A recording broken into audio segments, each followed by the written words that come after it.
Brandon Axmit here on News Channel Nebraska, and we are joined by the new University of Nebraska president, Ted Carter, who comes to Nebraska from the U.S. Naval Academy, his alma mater, where as a superintendent he achieved record graduation rates and a #1 ranking. So let's get started to getting to know you a little bit better and have Nebraskans get to know you as well. So first off, you've been on the job for about a month now, and what are your early impressions of the University of Nebraska and the opportunities that exist for the future as you're getting accustomed to the new position? Yeah, if I could just pick one word, it would be exciting. As I've been here now just about a month and had a chance to travel around the state and meet so many Nebraskans, I'm just proud to be part of the team.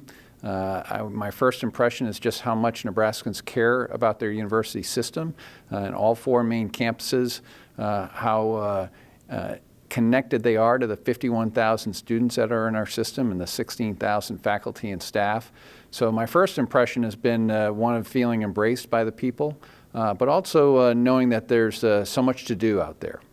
Well, if you could expand on that, we've been following you on Twitter, and obviously you're bouncing all across the state, hearing from everybody, and they have their 2 cents on what they want to see from the university. So if you could kind of sum up some of the general consensus of what you're hearing from these early meetings from Nebraskans, what is it that they want? Well, one of my first tasks here in my first 100 days is to really get a clear understanding of where all of our 4 campuses, and quite honestly, our 5th campus in the Nebraska College of Technical Agriculture, I include them kind of in our campus structure to kind of get a good assessment of where we are. And the good news is the university system is a great place to be. There are so many positives out there, and I think Nebraskans already know this. You know, the land-grant university, the agricultural academic studies that are available out there, the growth that's coming in our STEM fields to include in engineering, in nursing, and in IT across all of our system. This is a great time and a great place to be. That said, this is a place right now for opportunity, a chance for future growth, a chance where we can have the conversation, the narrative about the need and what is good about education and how it impacts not only Nebraskans, but this idea that education is for everyone. And expanding on that, you mentioned when you took the job in your first 100 days, you'd be putting together a comprehensive 5-year plan that would spell out what the university system can accomplish. So can you give us an update on the process and what Nebraskans can expect?